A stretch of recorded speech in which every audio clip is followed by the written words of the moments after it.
Hello बच्चों, चलिए प्रश्न को पढ़ते हैं और समझते हैं। एक अधूरा बंटन नीचे दिया गया है। यहाँ पर चार दिए गए हैं, 10 से 20, 20 से 30, 30 से 40, 40 से 50, 50 से 60, 60 से 70 और 70 से 80। और इसके संगत कुछ बारंबारताएं दी गई हैं और कुछ अज्ञात बारंबारताएं भी यहाँ पर है। यदि बारंबारता बंटन की माध्यिका हमें दी गई है 46, कुल वस्तुओं की संख्या 230 है, तो पूर्ण बारंबारता बंटन का समांतर माध्य ज्ञात कीजिए। तो हमें समांतर माध्य भी इसका ज्ञात करना है। तो समांतर माध्य ज्ञात करने से पहले हमें क्या करना पड़ेगा, ये जो अज्ञात बारंबारता है इनको हमें यहाँ पर ज्ञात करना पड़ेगी। ठीक है, तो आइए प्रश्न को हल करते हैं। उसके पहले मुख्य अवधारणा लिखते हैं। तो प्रश्न के लिए मुख्य अवधारणा जिसकी सहायता से इस प्रश्न को हल किया जाएगा। मुख्य अवधारणा में देखिए, हम दो सूत्रों का प्रयोग यहाँ पर करेंगे और दोनों ही सूत्रों को हम यहाँ पर लिखने वाले हैं। पहला सूत्र क्या होगा, देखिए पहला सूत्र है हमारे पास माध्यिका का। तो माध्यिका का सूत्र हमें याद होना चाहिए, मैं लिख देता हूँ। माध्यिका माध्यिका बराबर होता है एल प्लस एन बटा 2 माइनस होगा सी एफ गुणा हो जाएगा एस से और बटे में कितना आता है एफ। ठीक है, दूसरा सूत्र जो लगेगा हमारा वो है माध्य ज्ञात करने का, है ना। समांतर माध्य कह सकते हैं आप, समांतर माध्य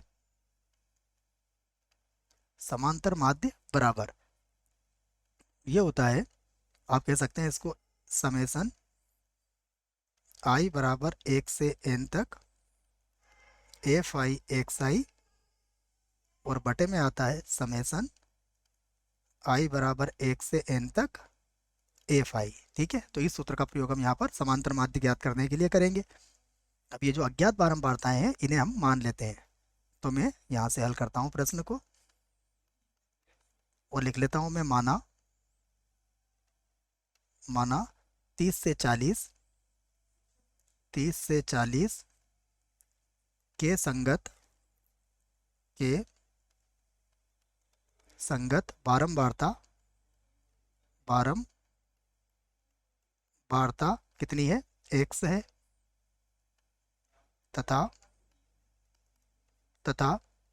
उसके बाद 50 से 60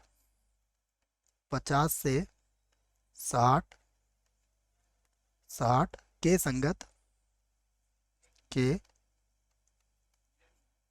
संगत बारंबारता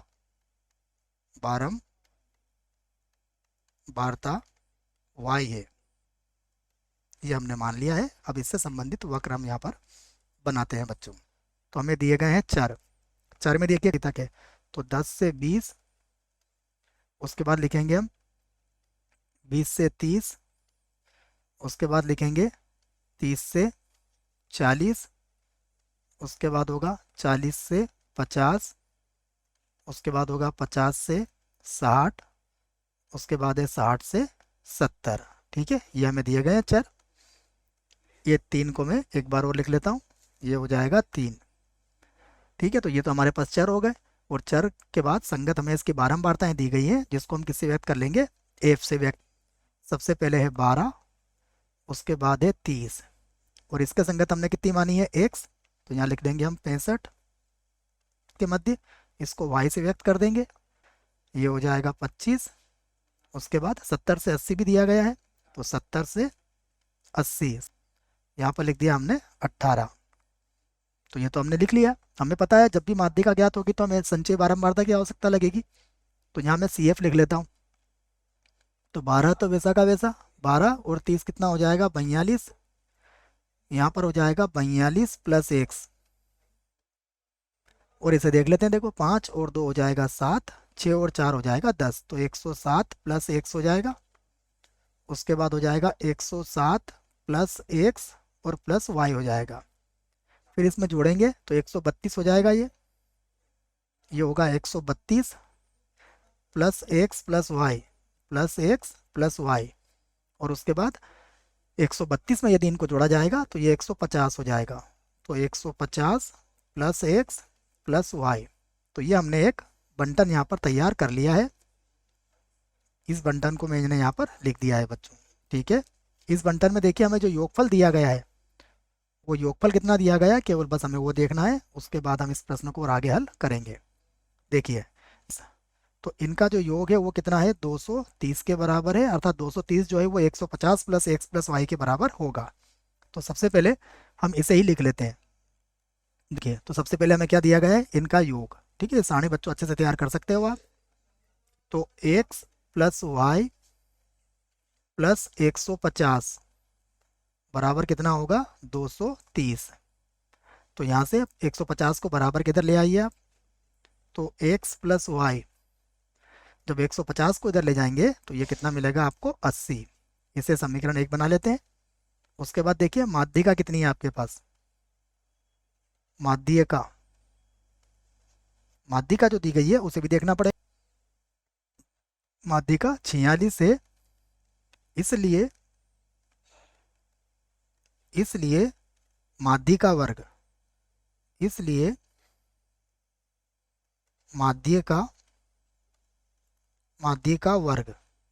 देखिए अगर 46 है तो 46 किसके मध्य आएगा, 40 और 50 के मध्य।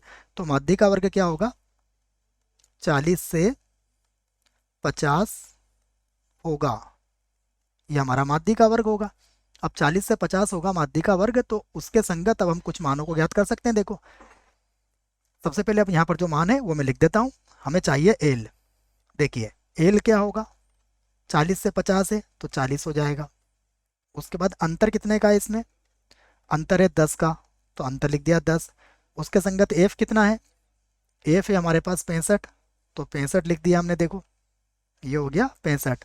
और हमें पता है अगर माध्यिका वर्ग 40 से 50 है तो 107 प्लस एक्स के ठीक ऊपर वाला जो होगा वो सी एफ का मान होगा।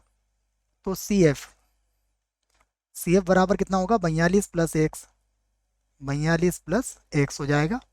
अब हम माध्यिका का सूत्र इस यहाँ पर लगा सकते हैं, तो मैं लिख देता हूँ माध्यिका बराबर। ठीक है, यहाँ से सूत्र लगा देते हैं हम, माध्यिका बराबर, माध्यिका, माध्यिका बराबर क्या होता है, एल प्लस एन बटा 2 माइनस होगा सी एफ, गुणा हो जाएगा एच से, और बटा हो जाएगा एफ। माध्यिका हमें कितनी दी हुई है, माध्यिका दी हुई है हमें 46 बराबर। ठीक है, माध्यिका कितनी है हमारे पास, 46 है। उसके बाद एल का मान कितना है, 40, तो यहाँ लिख देंगे हम 40, प्लस एन का मान कितना है, देखिए एन का मान 230 है, तो 230 बटा 2, 230 बटा 2 कितना हो जाएगा, 115, माइनस सी एफ कितना है हमारे पास, सी एफ है 65, यहाँ लिख दिया मैंने 65।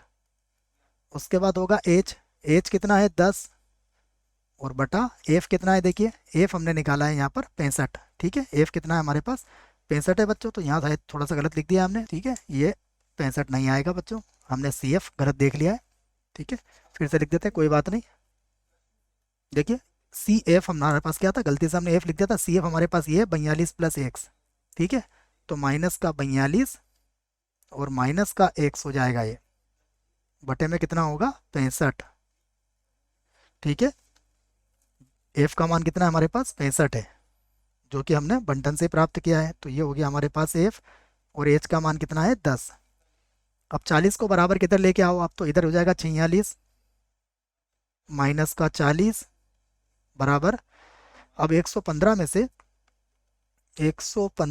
हम 42 को घटाएंगे, तो 5 में से 2 गया तो 3 बचेगा, और 11 में से 4 गया तो 7 बचेगा। तो ये कितना हो जाएगा, 73 माइनस का एक्स, और इसको हम काट देंगे 5 के पहाड़े से, तो ये कट जाएगा 2 बार, और ये 5 के पहाड़े से कट जाएगा 13 बार।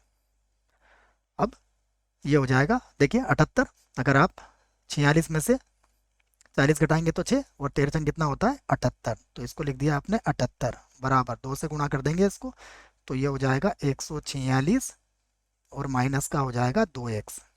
ठीक है, अब 2x को बराबर किधर ले आओ आप, तो ये हो गया 2x बराबर, ये हो जाएगा 146 माइनस का हो जाएगा 78।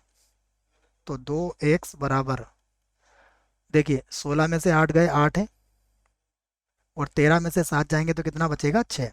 ठीक है, ये 16 में से 8 गए तो 8 बचा, फिर 13 में से 7 गए तो 6 बचा, 2 से भाग लगा दो इसको, तो यहाँ से आपको किसका मान मिल जाएगा, x का मान मिल जाएगा। तो x का मान कितना हो गया, x का मान हो गया 34। ये जो x का मान आया है, ये मान कहाँ रख दो आप, समीकरण 1 में। ठीक है, समीकरण नंबर 1 बना रखी है आपने, एक्स प्लस वाई बराबर 80। तो समीकरण 1 से देखिए y बराबर कितना हो जाएगा, y बराबर हो जाएगा 80 माइनस 34। तो घटा दीजिए आप, 10 में से 4 गया तो कितना बचेगा 6, और 7 में से 3 गया तो कितना बचेगा, ये 4 बच जाएगा आपका। तो हमारे पास y का मान भी आ चुका है। तो हम कह सकते हैं कि अतः अतः x बराबर कितना आया, x बराबर आया 34 और y बराबर कितना है 46। अब हम लिखते हैं माध्य के लिए या समांतर माध्य के लिए, मैं लिख लेता हूँ समांतर माध्य के लिए, माध्य के लिए, ठीक है, समांतर माध्य के लिए, क्योंकि हमने एक्स और वाई के मान तो ज्ञात कर ही लिए है। अब समांतर माध्य के लिए हम इस बंटन को एक बार और तैयार करते हैं। तो सबसे पहले क्या करेंगे, हम इसका जो वर्ग अंतराल है उसे लिख लेंगे। तो यहाँ से लिख लेता हूँ मैं चर या फिर वर्ग अंतराल। प्रश्न में चर लिखा गया है तो आप चर भी लिख सकते हैं। देखिए चर हमारे पास कितना था, 10 से 20। यहाँ से लिख लेते हैं इसको 10 से 20। उसके बाद है 20 से 30, 20 से 30। उसके बाद है 30 से 40। उसके बाद है 40 से 50। उसके बाद है 50 से 60। उसके बाद है 60 से 70। उसके बाद है 70 से 80। ये दिया गया है हमें। उसके बाद इसके संगत हम सबसे पहले क्या करेंगे, एक साई का मान ज्ञात कर लेंगे, उसके बाद बारंबारता ही लिख लेंगे। तो देखो इसका मध्य बिंदु क्या आ जाएगा या मध्यमान क्या आ जाएगा 15, इसका हो जाएगा 25, इसका हो जाएगा 35, इसका हो जाएगा 45, इसका होगा 55, इसका हो जाएगा 65 और इसका हो जाएगा 75। ठीक है, अब हमारे पास एक्स और वाई के मान तो हमने ज्ञात कर ही लिए है। अब मैं इसकी बारंबारता लिख देता हूँ यहाँ पर एफ आई। देखिए बारंबारता में बात करेंगे तो सबसे पहले कितनी है हमारे पास 12, 12 के बाद कितनी है 30, 30 के बाद देखिए हमारे पास एक्स का मान कितना आया, एक्स का मान आया है हमारे पास, देख लेते हैं इसको, हमारे पास एक्स का मान कितना आया था। ठीक है, ये कितना ज्ञात किया हमने 34। उसके बाद 34 के बाद हमारे पास 65 दिया गया है तो 65। उसके बाद देखिए y का मान, y का मान हमने कितना ज्ञात किया है 46। y का मान कितना हमारे पास 46। 46 के बाद आ जाएगा 25 और 25 के बाद आए हमारे पास 18। ये तो दिए गए हैं। और अगर योगफल की बात करें तो देखो हमें योग भी दिया गया है। यहाँ से मैं इस सारणी को इस प्रकार से तैयार कर लेता हूँ। यहाँ पर हमें योग भी दिया गया, हम एफ आई एक्स आई केवल ज्ञात करेंगे। तो देखिए यहाँ पर जो योग दिया गया है वो कितना है 230, इसका योग 230 दिया गया है। अब समांतर माध्य ज्ञात करने के लिए हमें एफ आई एक्स आई का मान ज्ञात करना पड़ेगा। तो अब सभी मानों को ज्ञात कर लेते हैं। देखो 15 का 12 से गुणा करते हैं तो 12 पंजे कितना हो जाएगा 60 और 12 एकम 12 और 6 हो जाएगा 18। ठीक है, तो ये 180 हो गया। फिर 25 दिया कितना होगा 75, तो ये 750 हो गया। फिर 35 का भी 34 से गुणा करना पड़ेगा। देखो 35 का 34 से गुणा करके भी देख लेते हैं इसको एक बार। तो ये आ जाएगा आपका 1190, 1190। फिर 45 का 65 में गुणा कर लेते हैं। 45 का 65 में गुणा करेंगे तो ये हो जाएगा 2925, 2925। फिर 55 का 46 से गुणा कर लेते हैं। देखो 55 का 46 से गुणा करेंगे तो ये हो जाएगा आपका 2530। ठीक है, ये कितना होगा 2530। फिर 65 का 25 से गुणा कर लेंगे, 65 का 25 से गुणा करेंगे तो ये हो जाएगा 1625, 1625। ठीक है, उसके बाद फिर इधर 75 का 18 में गुणा कर लेते हैं तो ये 1350 हो जाएगा। ठीक है, गुणा आराम से कर सकते हैं। अब मैं इन सबको जोड़ लेता हूँ तो इनको जोड़ने पर आ जाएगा 10,550। ठीक है, तो ये मैंने पूरी सारणी तैयार कर ली है। अब मैं इसका माध्य ज्ञात कर लेता हूँ। तो समांतर माध्य, समांतर समांतर माध्य, ठीक है, समांतर माध्य का सूत्र हमने लिख लिया है। क्या होता है, अगर इसको संक्षेप में लिखें तो ये होगा समेसन एफ आई एक्स आई बटा समेसन एफ आई। ये संक्षेप रूप है और इसका पूरा विस्तृत रूप मैंने आपको मुख्य उदाहरण में लिखवा दिया है बच्चों। ठीक है, अब आप देखिएगा कि दोनों ही मान हमारे पास हैं। सबसे पहले ये आ जाएगा 10,550, 10,550 और बटे में कितना आ जाएगा 230। अब मैं इसको भाग लगा देता हूँ, देखो तो भाग लगाने पर यह आ जाएगा, दशमलव के 2 स्थानों तक भाग लगाएंगे हम, ये हो जाएगा 45.86। तो ये हमारे प्रश्न का उत्तर है, जो प्रश्न ने हमसे समांतर माध्य पूछा था। आशा करता हूँ बच्चों प्रश्न का उत्तर समझ में आया होगा। धन्यवाद।